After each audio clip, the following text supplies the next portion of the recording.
Vamos abrir nossas Bíblias em Atos, capítulo de número 4. Nós tratamos ontem, na primeira parte, do custo do discipulado como o ato de seguir a Jesus.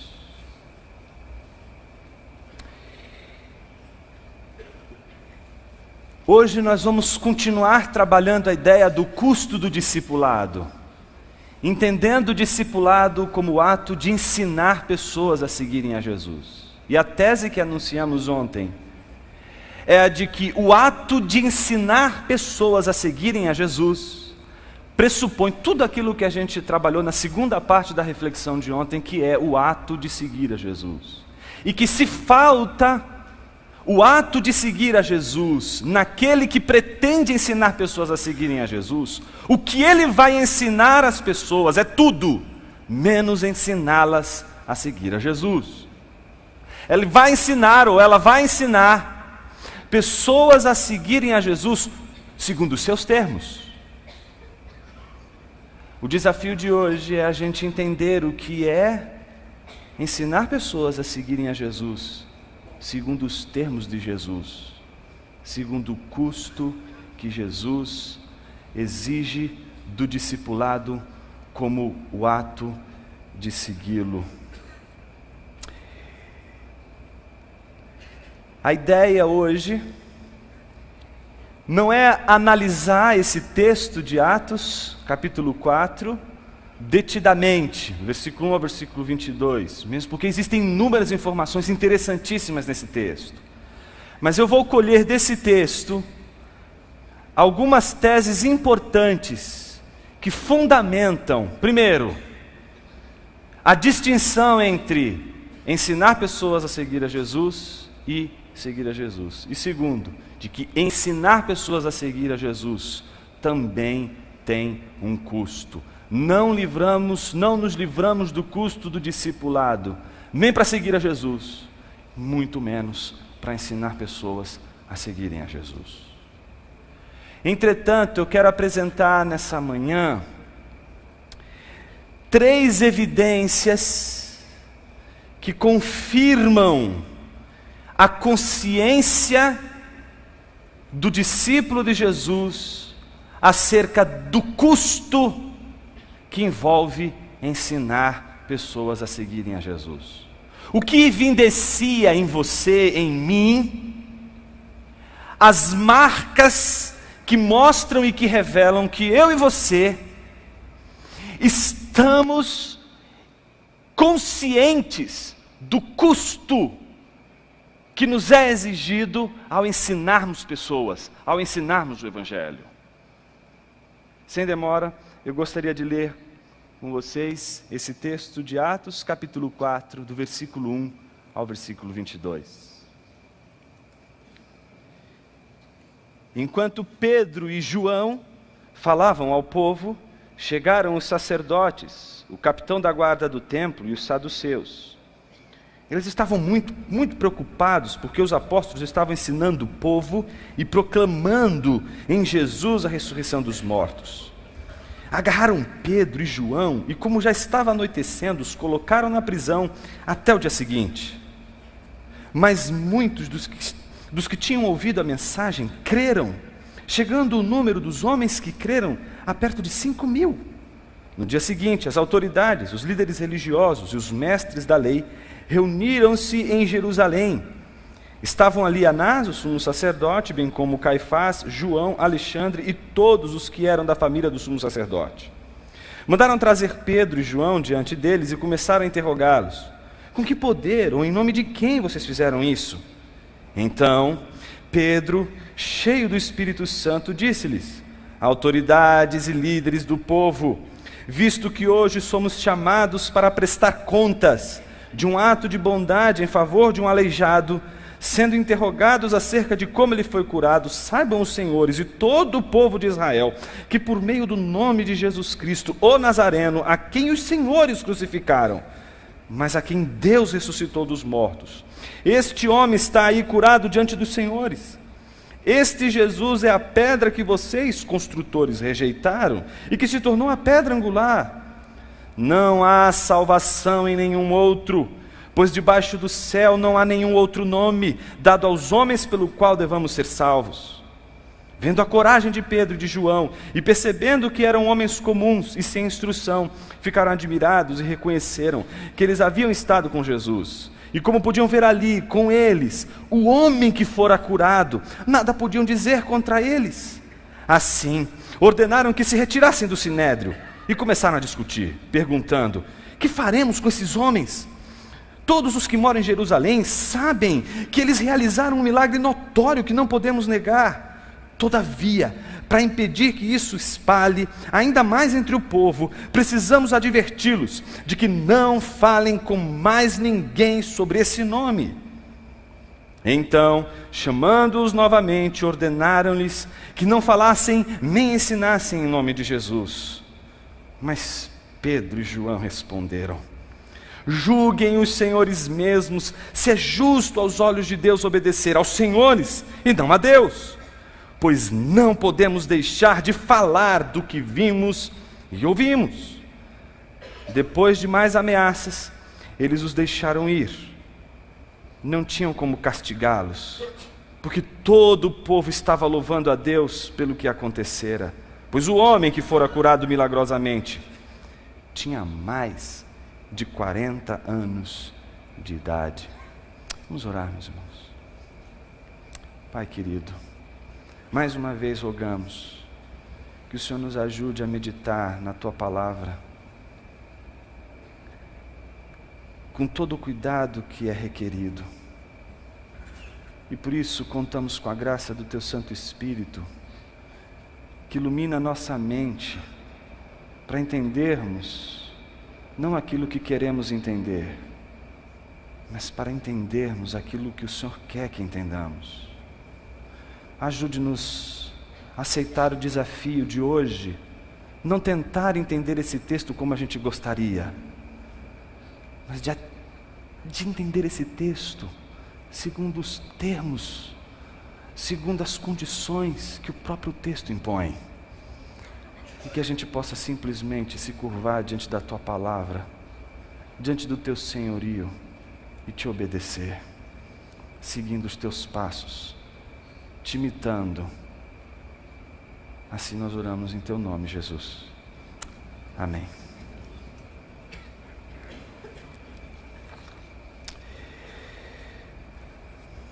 Calvino diz nas Institutas, logo no comecinho, uma coisa muito interessante. Ele diz assim: diante da incapacidade de conhecer a si mesmo, o homem deveria ser induzido a duas coisas: a humildade, porque ele é ignorante acerca de si mesmo, e a suspeita de si mesmo.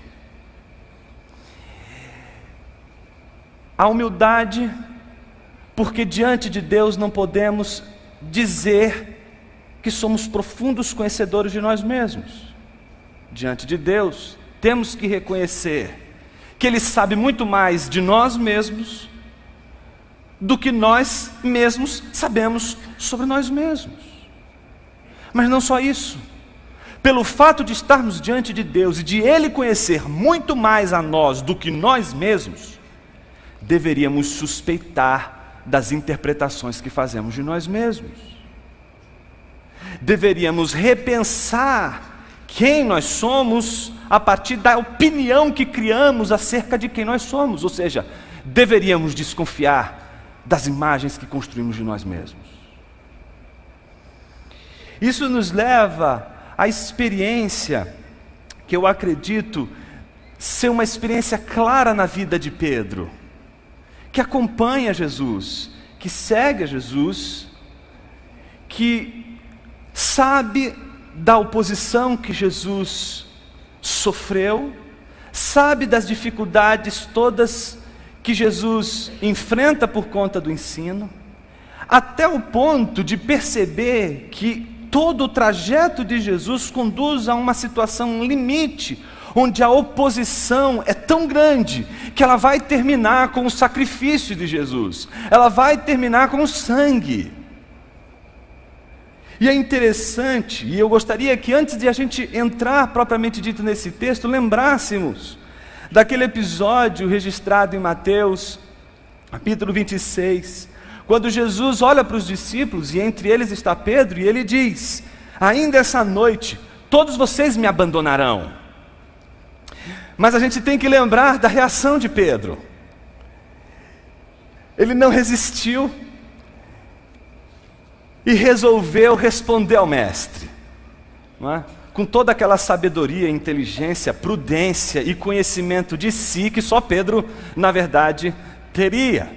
E ele diz: Senhor, ainda que todos te abandonem, eu nunca te abandonei, não te abandonarei. Jesus está dizendo: Pedro, todos vocês vão me abandonar. E ele está dizendo: acho que o senhor está equivocado. Jamais te abandonarei. Gente, essa é a típica reação de alguém que não consegue suspeitar de si mesmo. Deus está falando para ele: você vai me abandonar. Está dizendo: não. A primeira reação de uma pessoa que não conhece a si mesmo e que não tem ciência de que está diante de Deus é de que ela é capaz de confiar mais nela do que em Deus. Ela é capaz de confiar mais na interpretação que ela faz do Evangelho do que no Evangelho. Ela é capaz de se entregar confiantemente aos termos que ela impõe para seguir a Jesus, do que nos termos que Jesus impõe para que ela o siga.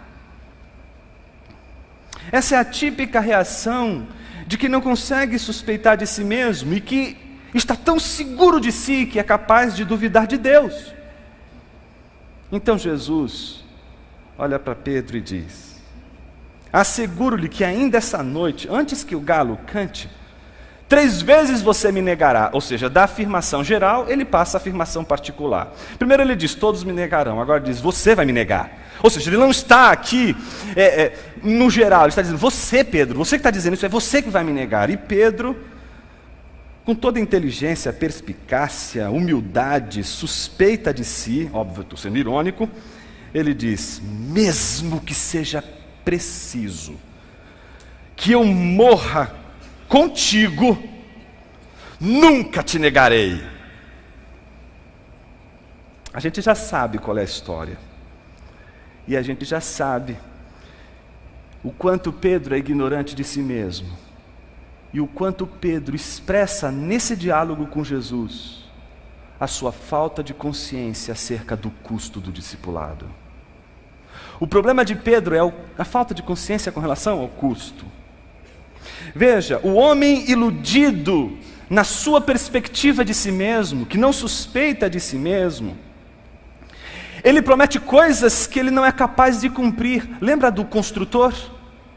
Ele simplesmente fica entusiasmado e ele se põe a construir, mas ele não presta atenção se ele tem condições, se ele vai arcar com custo. Ele simplesmente se envolve entusiasmadamente com o projeto. O homem iludido é um homem que usa máscaras, mas acredita que essas máscaras são o seu próprio rosto. No entanto, quando Pedro nega Jesus, a sua máscara cai. Diante do seu fracasso, diante do fracasso em seguir a Jesus, diante do fracasso em permanecer fiel a Jesus, Pedro se depara com a única coisa que lhe restou naquela situação: a oportunidade de recomeçar, mas agora de uma maneira correta. Não mais lidando com a questão do discipulado de acordo com a sua perspectiva, mas de acordo com a realidade do discipulado. Pedro está, portanto, diante da possibilidade de ter consciência do que de fato significa seguir a Jesus, e que, portanto, seguir a Jesus tem um custo. Esse custo gera o conhecimento de Cristo como a fonte que estilhaça todas as interpretações fantásticas, heróicas, extraordinárias que a gente inventa e acredita nelas acerca de nós mesmos. Tem um livro do Richard Bauckham muito interessante, onde ele trata as testemunhas da cruz de Cristo. E uma das testemunhas é Pedro, e ele diz algo interessante. Ele diz assim: Jesus não ratifica a nossa autoimagem, nem a opinião que temos de nós mesmos. Ou seja, Jesus não olha para Pedro quando ele diz: não, jamais te negarei. Ele diz: que bom, é verdade, você é esse cara fiel. Não, ele não ratifica as nossas falsas crenças sobre quem nós somos. Ele não ratifica a nossa opinião que gostaríamos, acerca do que gostaríamos que os outros tivessem a nosso respeito. Não há um caminho plano para Deus, pelo qual podemos subir com todas as nossas expectativas de vida ratificadas e preenchidas.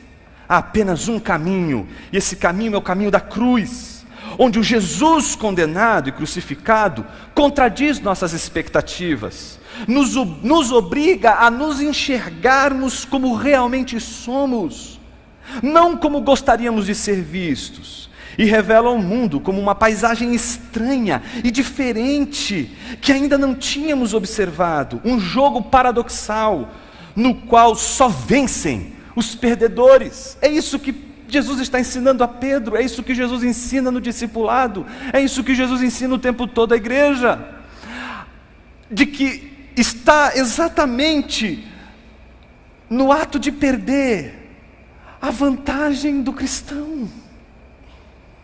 A dissipação das ilusões, ele conclui dizendo, pode ser dolorosa, como foi doloroso para Pedro perceber a sua máscara cair e perceber que ele não era aquilo que ele gostaria de ser. Ela pode doer você olhar hoje para o espelho e depois de toda análise feita de si mesmo dizer: eu não sou isso, eu não sou esse discípulo de Jesus, eu sou uma multidão, eu estou perdido nessa multidão sem compromisso com Jesus. Pode doer isso pode te perturbar, mas eu quero te encorajar nessa manhã a ir adiante até o fim dessa dor, porque essa dor vai passar, e quando você se livrar dessa dor, você já não vai ser mais como alguém escondido nas multidões. Você vai ser capaz de mostrar o seu nome, você vai ser capaz de pagar o preço, porque você já não suporta mais se auto-enganar, porque você já não suporta mais sabotar as suas imagens sobre si mesmo, porque te convém apenas enxergar aquilo que Jesus mostra sobre quem você realmente é. Quando as ilusões, elas caem nesse contexto de dor, nós descobrimos a libertação para seguir a Jesus, e não só segui-lo, ir adiante, evidenciar que estamos seguindo a Jesus. E como a gente faz isso? É o que a gente vai ver no contexto desse texto de Atos, capítulo 4, que a gente acabou de ler. O contexto a gente poderia observar logo de imediato, é os versículos de 1 a 4. Representa, segundo a documentação de Lucas, a primeira grande oposição que os discípulos de Jesus sofreram, não por causa de suas ideias, mas por causa de Jesus, porque estavam falando sobre Jesus, porque estavam ensinando sobre Jesus. E é uma oposição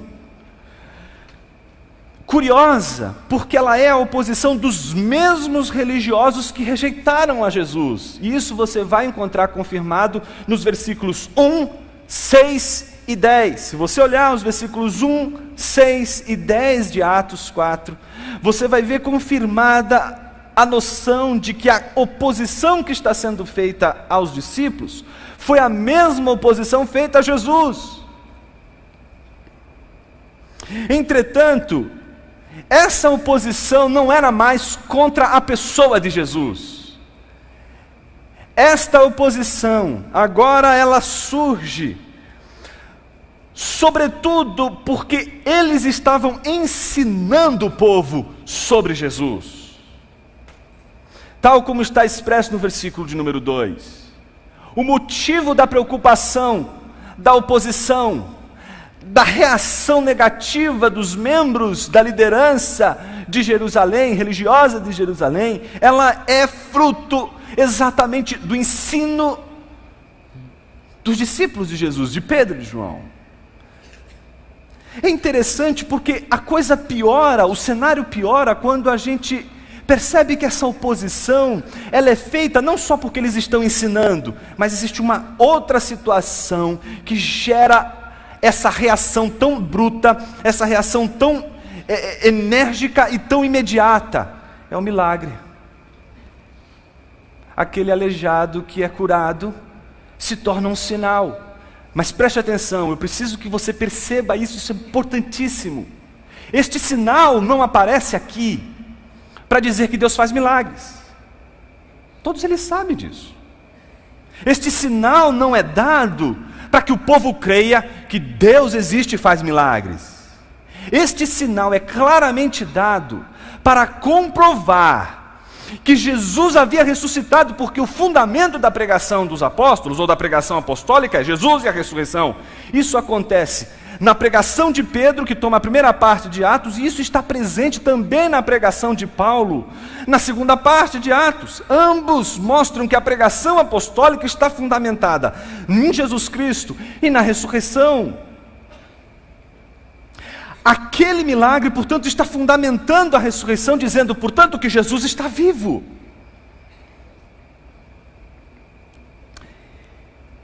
Isso gera um problema, porque não só testifica que Jesus está vivo, porque o sinal, o milagre, é fruto de uma ação em que Pedro e João usam o nome de Jesus, mas toda essa situação, todo esse cenário gera uma convicção enorme dentro de um público, que gera uma espécie de preocupação entre os líderes religiosos que estavam fazendo oposição à pregação e ao ensino de Pedro e João. Ora, diante dessa oposição, a gente vê Pedro, mais uma vez, num contexto em que ele está sendo agora confrontado.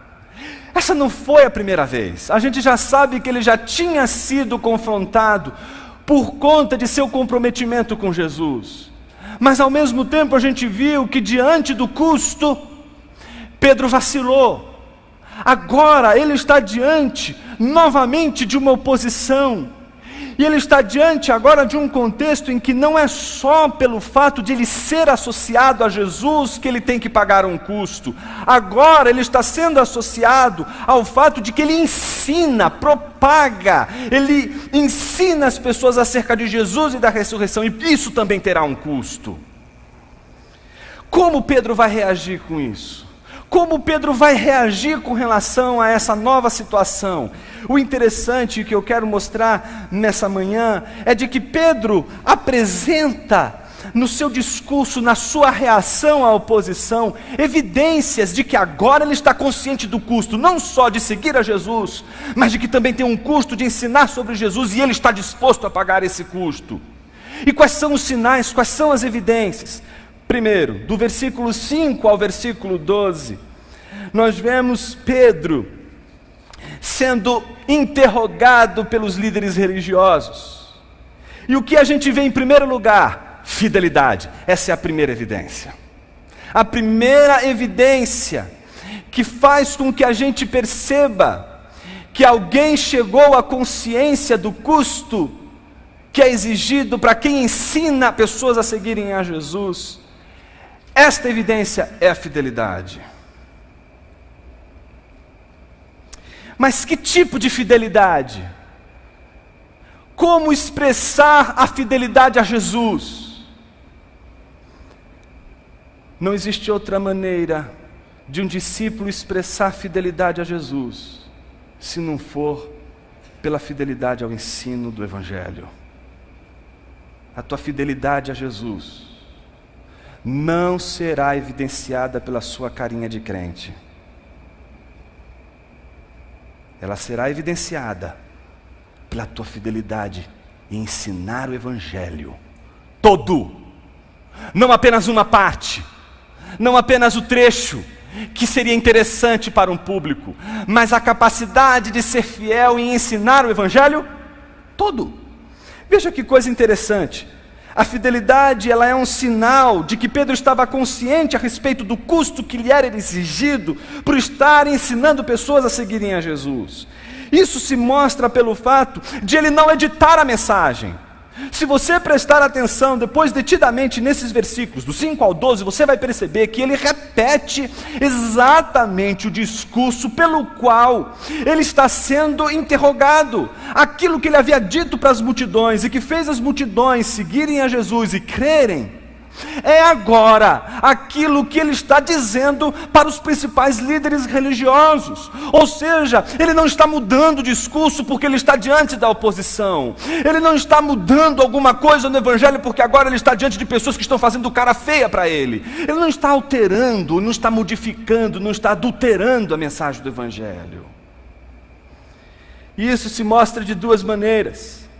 Primeiro, Pedro em nenhum momento edita essa mensagem. O que é editar a mensagem? Eu pego lá o evangelho, eu olho ali aquelas passagens que são maravilhosas e não digo aquilo que ofende as pessoas. Não, isso aqui vai ofender.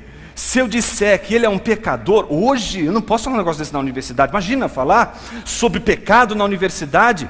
Estou no meio de uma aula de economia e de repente o professor começa a falar sobre alienação. E eu digo, professor, acho que a palavra adequada não é alienação, a palavra adequada é pecado.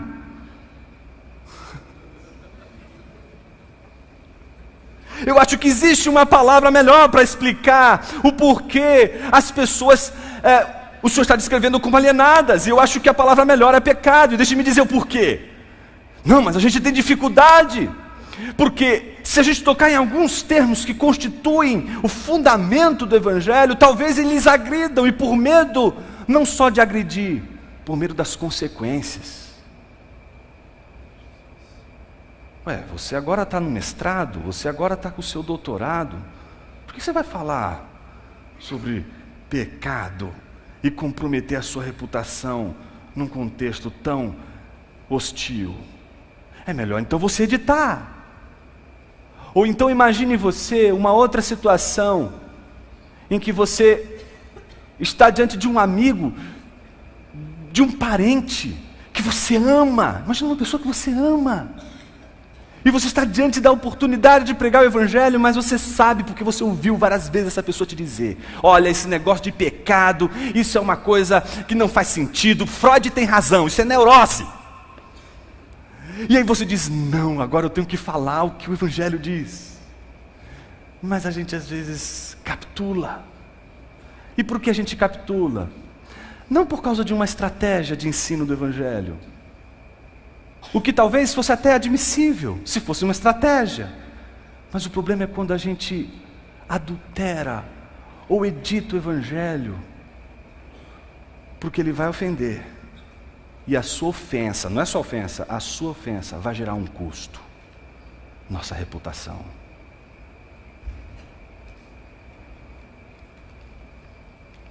Ou então, um segundo aspecto, que não é editar a mensagem, cortar aquelas partes que seriam desagradáveis para o homem contemporâneo, mas acrescentar algo. Talvez essa seja uma das maiores tentações das nossas igrejas hoje. Então o que acontece? Por conta da nossa incredulidade com relação ao evangelho, porque a gente não acredita mais que o evangelho puro e simples seja suficiente, a gente tem que colocar alguma coisa a mais. Então a gente prega o evangelho, mas faz alguma coisa a mais para que possa atrair as pessoas, porque o evangelho em si já não atrai mais ninguém. Isso é incredulidade, irmão. O nome disso, isso é pecado e tem um nome. Não adianta ressignificar com o nome estratégia missionária. Me desculpa, isso tem um nome, se chama pecado, não é estratégia missionária. A gente tem mania de ressignificar pecado para que a gente durma tranquilo, mas pecado tem nome. Quando a gente não acredita que o evangelho é atrativo por si só, o que a gente está dizendo é que ele precisa de alguma outra coisa, de um programa, de um evento. Eu preciso fazer alguma coisa para manter esses jovens na igreja. Eu vou então fazer um show, vou fazer um churrasco, vou fazer um... Meus irmãos, Eu não acho que a igreja, ou o evangelho, é um convite para a participação de um churrasco social, coletivo, público. Nada contra o churrasco, é muito bom. Mas ele tem um nome, é churrasco, não é evangelização. E a carne do churrasco tem um nome, é muito boa. Mas também existe uma outra carne que é perigosíssima. E ela tem um nome, ela é pecado. Quando a gente acrescenta algo, a gente está explicitando a nossa incredulidade. Eu acho que a gente precisa lembrar novamente daquela frase famosa de Lutero. Quando perguntaram, Lutero, você tem consciência de tudo o que está acontecendo? Você tem noção do que você fez? Vocês lembram o que ele responde? Eu não fiz nada. A palavra fez tudo. Como você vai poder dizer isso, se tua igreja está cheia de programas para trazer pessoas? Você se privou da maior de todas as alegrias que alguém pode ter, a de dizer, isso aqui está cheio de gente, não por causa dos programas, não por causa dos eventos, não por causa de personalidades, não por causa de pessoas importantes, não por causa de pregadores importantes, isso aqui está cheio de gente, por causa da palavra, a palavra fez tudo. Eu não procurei um CEO importantíssimo para me ensinar quais são as dicas para crescimento estratégico da igreja. Eu não me preocupei com nicho público, eu não transformei a igreja numa clientela e disse o seguinte, olha, aquele nicho dos jovens dessa geração X atua desse jeito, aquela de outro, então vamos fazer um programa só para esse, vamos fazer um programa só para aqueles. A gente precisa reler Tiago. A igreja tem que estar misturada, tem que ter idoso com jovem, com criança. Essa é a beleza do evangelho. Quando a gente vê isso, a gente vê que diversidade maravilhosa, jovens e idosos juntos, todos eles caminhando juntos.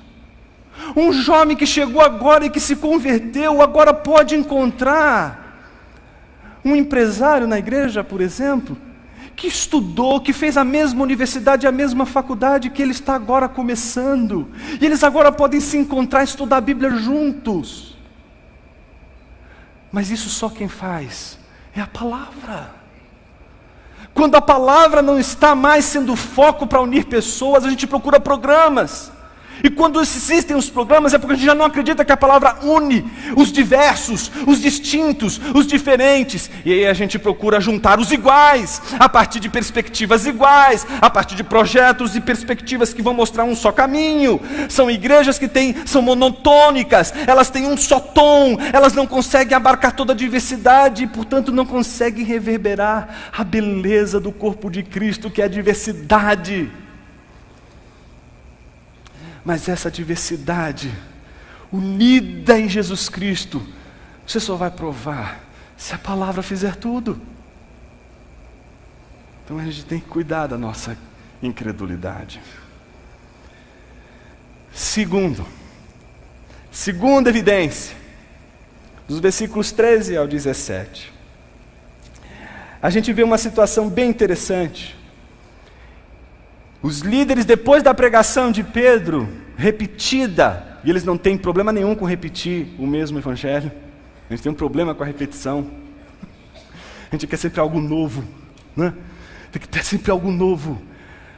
A gente não consegue entender o evangelho sendo aplicado em novas situações. Então a gente acaba criando novos evangelhos para a mesma situação, o nosso fracasso, sendo repensado e repisado, com novas e novas perspectivas humanas e meramente segundo os nossos termos do evangelho. Mas é o contrário, é o mesmo evangelho, fazendo enxergar todas as coisas que são diferentes, mas o mesmo evangelho, como esse óculos. Eu não preciso mudar de um óculos para falar para uma pessoa. Eu estou falando com uma pessoa e digo assim, não, agora eu vou falar com outra pessoa, preciso de outro óculos.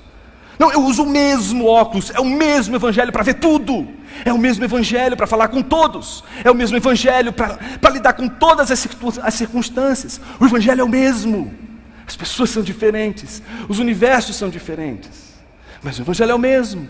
Pedro prega o mesmo, só que diante dessa pregação que se repete, Ao mesmo tempo, há algo que causa admiração nos líderes religiosos, muitos deles conhecedores, com formação, educação formal, e eles ficam admirados, mas eles não são homens letrados, não são homens educados. Mas de onde vem essa coragem, de onde vem essa intrepidez para falar no meio de doutores, para falar no meio de gente conhecida, de gente que tem conhecimento, melhor dizendo, de gente que tem formação? De onde vem essa autoridade?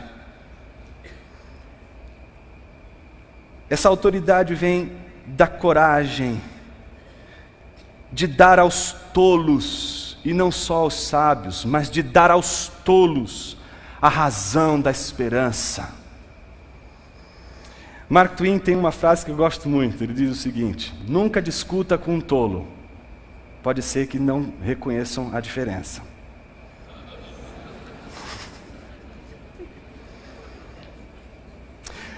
A tolice é uma dos vícios mais terríveis da humanidade. E se a gente entender a tolice como pecado, como na verdade todos os vícios deveriam ser entendidos, se a tolice é um pecado, a gente deveria entender, portanto, que as pessoas não se tornam tolas. Concordam comigo? Se a gente entende que a tolice ela é um pecado, como pecado, as pessoas não se tornam tolas, elas já são tolas. A única coisa que pode acontecer é ela deixar de ser tola.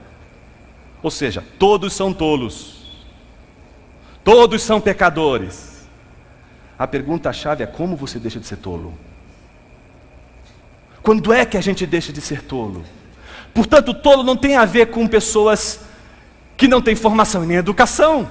A tolice não tem nada a ver com gente que não tem inteligência aguçada por uma formação intelectual.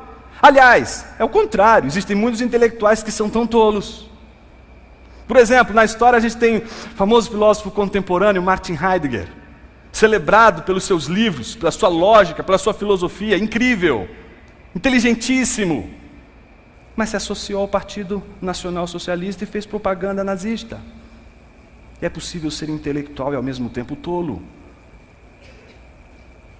A tolice, portanto, não tem a ver com formação e educação. A tolice tem a ver com o pecado, com a natureza pecaminosa do homem. E a tolice aqui não está em Pedro e João, mas a tolice está nos religiosos. E por que está nos religiosos? Se você acompanhou bem a leitura, você sabe que no versículo 14, né, está ao lado de Pedro e João quem? O milagre, a prova, a evidência. Aquilo pelo qual eles não podem apontar mais um dedo para eles. Aquilo pelo qual, naquele contexto de interrogatório, quase um tribunal, aquilo que está sendo discutido, não pode mais ser discutido, porque se está diante de uma prova, o homem curado está do lado deles. Esse homem era aleijado e ele está aqui. Mas é interessante como a tolice faz a gente não olhar para as evidências. A tolice, ela está presente, por exemplo, num juiz que desconsidera as evidências.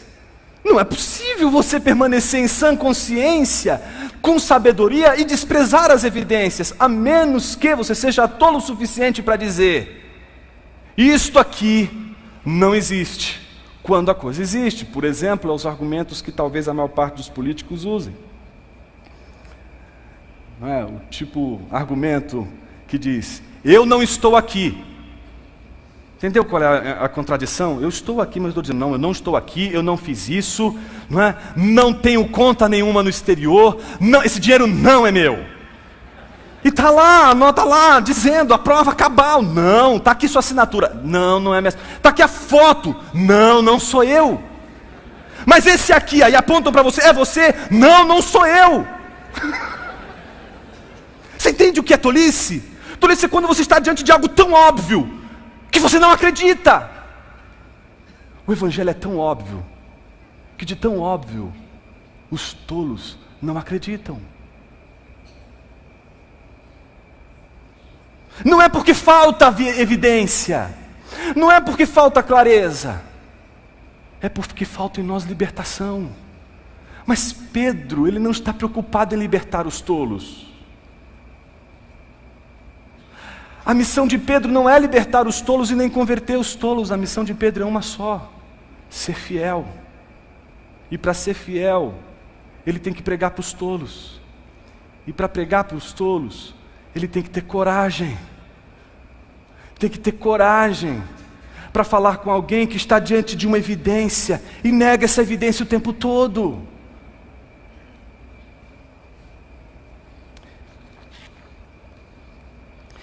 Essa coragem não é fruto de uma virtude natural dos discípulos, mas ela é fruto de um temor que eles desenvolveram, não mais com relação aos homens, mas com relação a Deus. Eles descobriram que a consciência do custo coloca eles debaixo do temor do Senhor, e agora eles não mais temem o que os homens podem fazer ou falar deles, quando na verdade o que eles mais deveriam temer é o que eles estão fazendo diante de Deus.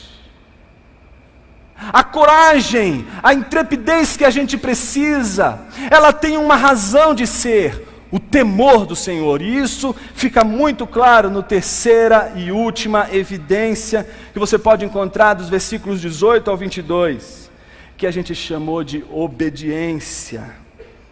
A obediência a Deus, custe o que custar.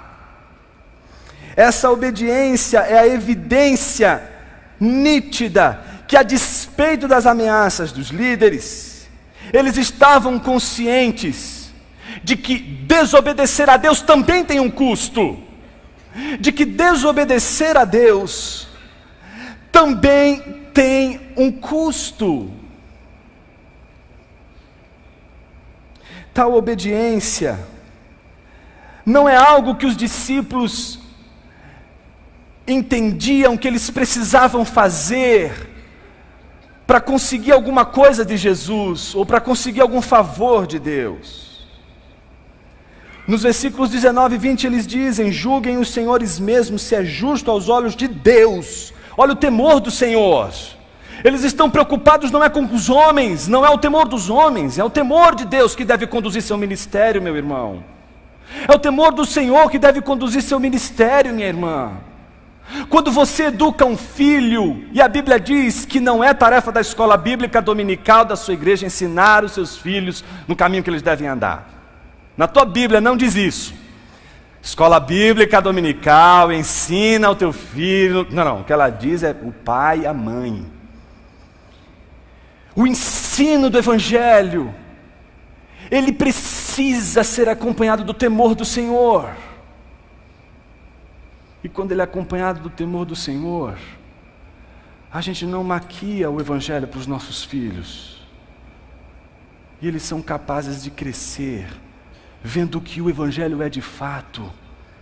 Eles não estão mais diante de um Evangelho cinzento, de um Evangelho indefinido, de um Evangelho ambíguo, em que todo mundo pode falar o que é o Evangelho e ninguém pode discordar. Não, isso não é Evangelho. Essa obediência, ela é fruto do temor do Senhor.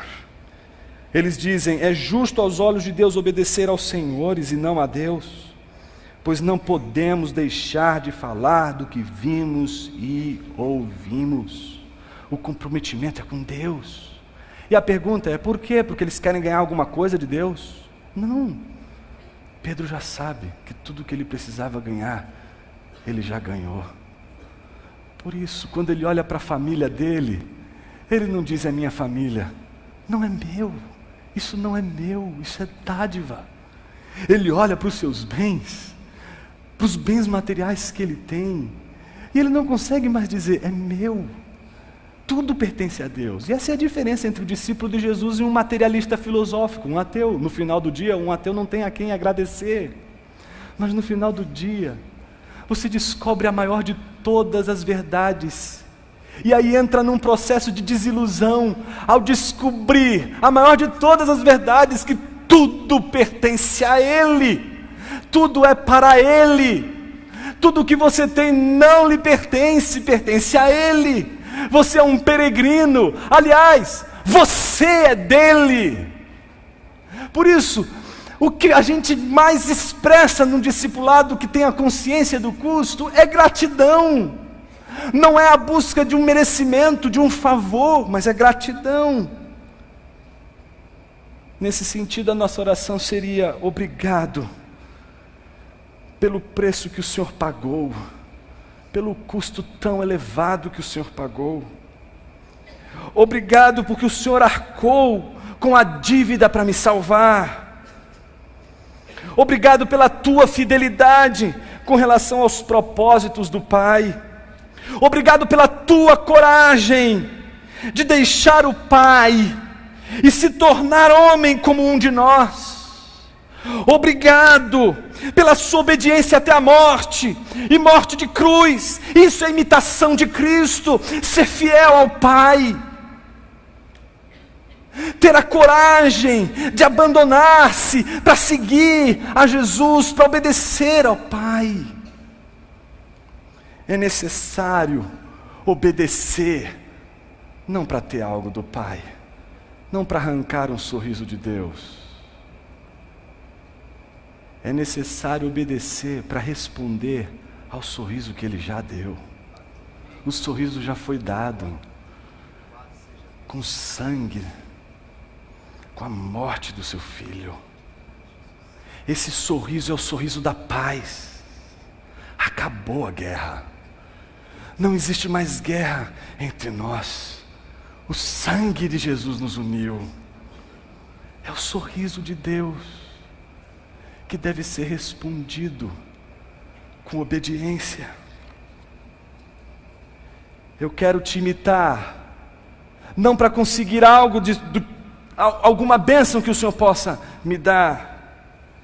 Eu quero te imitar e quero pagar o preço de ser fiel no ensino da tua palavra, de ser corajoso mesmo diante da pressão e da oposição popular, mesmo diante do temor dos homens.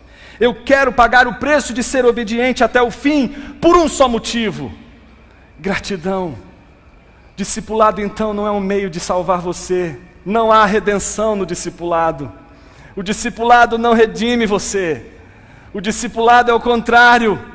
É a maneira de você dizer a Deus: obrigado pela obra da cruz.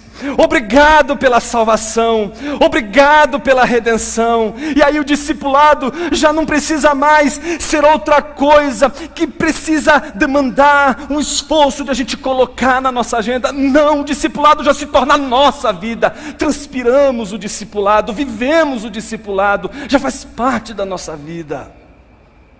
Não é um item, é a vida.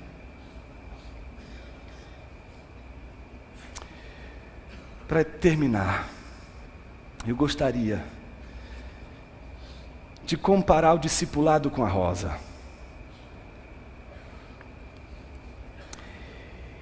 Nesses dois encontros que tivemos aqui, nós refletimos sobre a dinâmica que existe entre dois sentidos de discipulado, como o ato de seguir a Jesus, como o ato de ensinar pessoas a seguir a Jesus. Vimos que ambos exigem um custo. E também defendemos o tempo todo que o ato de ensinar pessoas a seguir a Jesus pressupõe o ato de seguir a Jesus. Na verdade, imagine uma rosa vermelha, bem vermelha. A gente pode mentalmente distinguir a cor da rosa.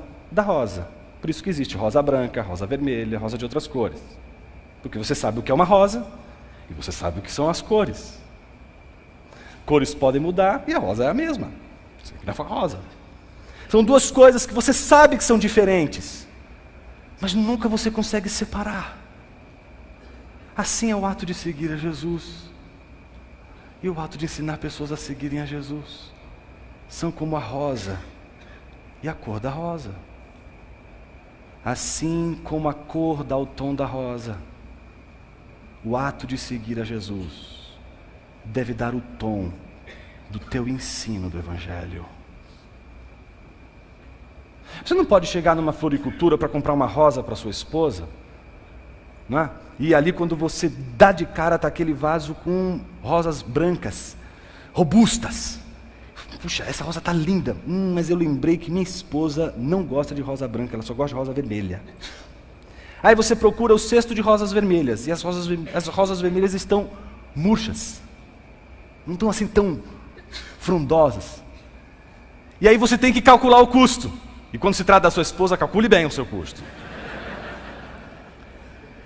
Compra rosa vermelha mirrada e dou para ela rosa vermelha mirrada? Ou eu compro a rosa branca sabendo que ela não gosta de rosa vermelha? Esse não é fácil. Não é fácil. Eu entendo você, marido, eu sei.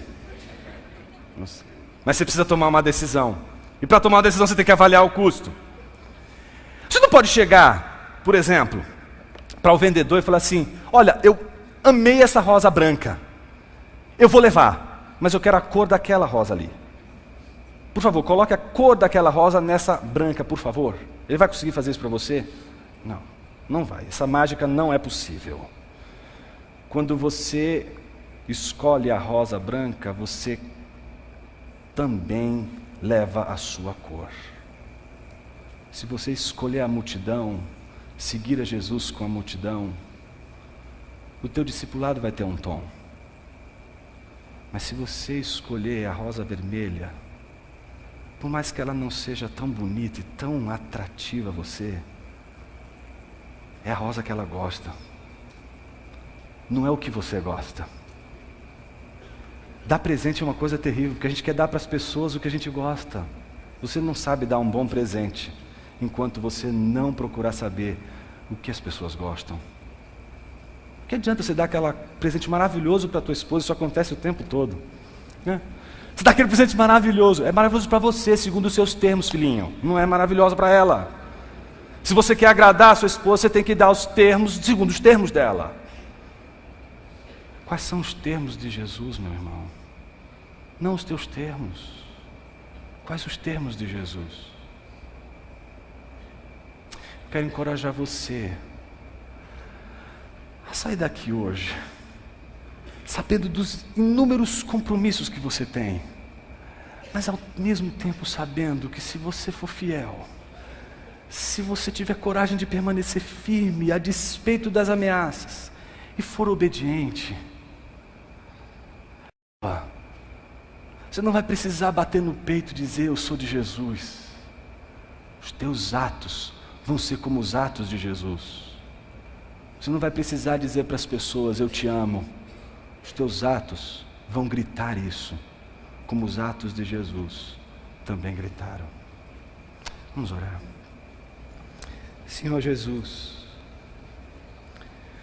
mais uma vez agradecemos pela Tua palavra. Ajuda a gente a acreditar nela, Senhor, o tempo todo. E a gente só vai conseguir isso por causa da Tua graça. Não está em nós esse poder. Contamos com o Senhor para absolutamente tudo. E não temos vergonha de dizer que somos dependentes. Seria uma tolice tentar conduzir a nossa própria vida do nosso jeito. Não seria uma tolice maior tentar conduzir o ministério segundo os nossos padrões e termos? Nos ajude, Senhor.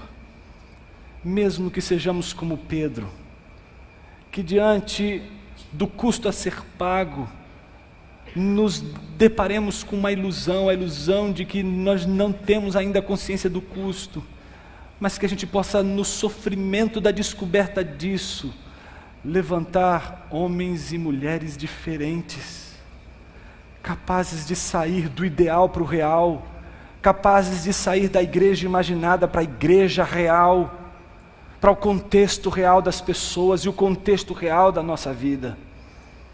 Nos ajude a acreditar na Tua palavra, para que a gente possa um dia, no meio da nossa igreja, celebrando as coisas maravilhosas que estão acontecendo nela, podermos dizer sem nenhuma culpa: não fizemos nada, a Tua palavra fez tudo.